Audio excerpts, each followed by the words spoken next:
it's a war. I don't know how to do that, and you don't know how to do that. But are you I assume the concerned about Israeli. Of course, everybody is, but that's what happens in a war. Here's a way to stop that: stop attacking Israel. Bill Maher destroys Sunny Hostin's woke views, challenging her take on current politics. Well, I had a different question, but it struck me that in the first segment you used the term woke, and you said that woke is what was sort of ruining everything. And I know that you're No, I didn't say ruining everything. I said that's why Trump could get reelected. He is pointing out how the woke agenda helped Trump. This shows how powerful word choice can be in changing people's opinions. I was surprised to hear you use the term because historically, as you know, because I think you're quite brilliant, that woke is a word used by the Black community to note that we must be aware of social injustices. But words and migrate. So why is that a bad thing? It's not a bad thing, and originally that was absolutely a great thing. Alert to injustice, who's not for that? But words do migrate. Now, I'll use any term you want. Bill casually dropped a truth bomb there. When words like woke are used in political battles, their meanings get blurred, leaving behind the values they originally stood for. Let's not use that word. I don't know, want to call it the super far left, but don't tell me the left or maybe the super far right. I think we agree about the danger of the super far right, and I can't say it enough. I think they're the bigger threat. But don't tell me that the left hasn't changed. Mm-hmm. I'm old enough to remember when it was the conservatives who hated the Jews. Yeah. There's no doubt that the far right can be dangerous, but the far left isn't off the hook either. While the far right is a real issue, the far left has its own problems, especially when people start justifying groups like Hamas. It's a dangerous double standard that needs to be addressed. I'm old enough to remember when it was the conservatives who hated the Jews. Yeah. Okay. That was a joke. But, too dark, too dark. Well, maybe it is, but it's true. I mean, if I had any doubt that I was right about the change that's happened in the left, watching people protest for a terrorist organization like Hamas, that straightened me up pretty quick. The left used to be all about civil rights, but now things have changed. Some on the far left are even showing sympathy for groups that openly hate Jews.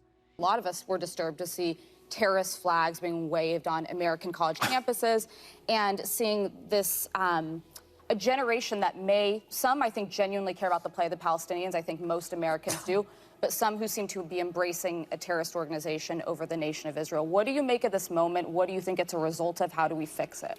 Well, I mean, it's just astounding to me that they can't tell the good guys from the bad guys. He is calling out how absurd it is that some people end up supporting terrorist groups just because they're on the opposite side of a conflict. They are completely ignoring the bigger picture of human rights and the damage caused by these groups. Let me tell you, if you're for Hamas, just live in Gaza for a day. And I'm not talking about while the war is on. I mean before the war. Trust me, you would go running and screaming and begging to live in Tel Aviv, a place that has your values. He makes a good point. If the reality of living under Hamas rule was truly understood, supporting such groups wouldn't even be considered. He also gave real-life scenarios. Women have this is a show watched by a lot of women. Women have no rights in this place, and a lot of majority Muslim countries around the world. There is no equal rights as far as speech, dress, opportunities for education, reproductive rights, freedom from sexual violence, freedom from sexual harassment. The LGBTQ community as well. Yes. That too. Under Hamas and similar regimes, speech is censored. The way people dress is heavily controlled, and education for women is practically non-existent. These oppressive environments make it clear how important freedom of expression and basic rights are in any society.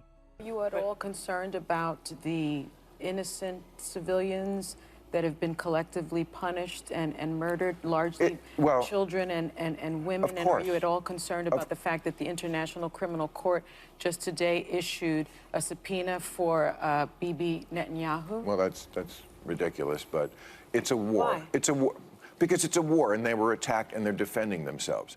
It's hard to ignore the tragic losses on both sides. But Bill made his point clear. It's a war, and wars are devastating for everyone involved. Or do you think Hamas needs to be destroyed? This is the question. Yes. You do? Yes. So how can we do that with a ceasefire? All right, so Hamas needs to be destroyed because they are a terrorist organization who say openly that they want to commit genocide on the Jewish people, on the state of Israel. That's what from the river to the sea means, okay? And they say it very openly. He points out the bigger picture of Hamas's actions. They've attacked Israel 5 times. They've started 5 wars since they were given that land back. They could have chosen to turn that place into any place they wanted to, and they took a lot of money that they took from the international community and they spent it on bombs and guns and building tunnels. So if they need to be destroyed, how do we do that? He also talks about the tricky moral sides of war. It's a war. I don't know how to do that, and you don't know how to do that. But are you I assume the concerned about Israeli... innocent lives? Of course, everybody is, but that's what happens in a war. Here's a way to stop that. Stop attacking Israel. And stop calling for the annihilation of Israel and all the Jews. They're calling for the annihilation of the Jews. And so Well, you can't really defend that on the other side very can't. easily. His point is simple but true. The real issue at the heart of the conflict is the violence, not the defense against it. Whoopi brought up the media's role in changing the narrative. I was listening to you talk about, the kids that had the Hamas flags.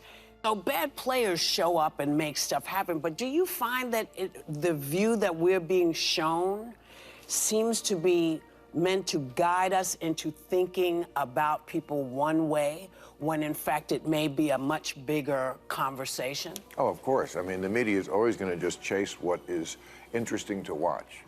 The media tends to show just one side of the story, leaving out key details that could actually shift how people view the situation. I used to be able to watch the nightly news, for example. I can't do it. I mean, first of all, it should be called, here's some video we found that's fun to watch. That's not the news. Yeah. You know, like anything that happens on a plane. Like the plane skidded off the runway, so what? Call me when anybody died, and it's not, the door fell off. Okay.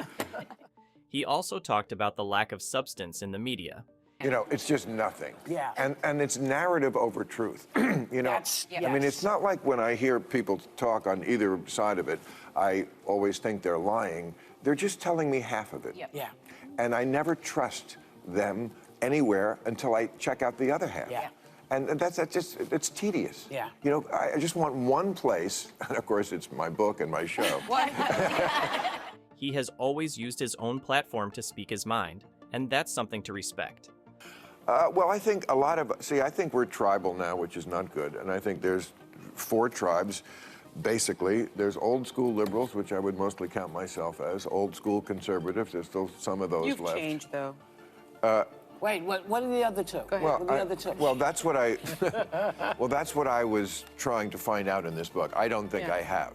There was a time when liberals and conservatives could disagree, but still have a civil conversation. But now, everything feels like it's either extreme or nothing. And, you know, we were saying in the break, we have to come up with a new word for woke. Let's have a contest, because this is a word that's triggering. But, I mean, those concepts that are different than they were 5 years ago. What was the homeless show? Comic Relief. Yeah. Remember that? Yeah. You were, great show. Yeah. And homeless was a term that I thought we kind of came up with because people were calling them bums and vagrants and hobos. Helping people means giving them real support, not just leaving them where they are. And there's lots of examples of the media giving one side, as she says. It's the reason, I think, that we don't know about Biden's accomplishments, because it's too boring to say he fixed the infrastructure, he fixed the economy. It's not sexy No enough one wants for to them. hear And they know that's that the you know who problem. is going to make chaos. They know it. What do you think about his views? Let us know in the comments section below.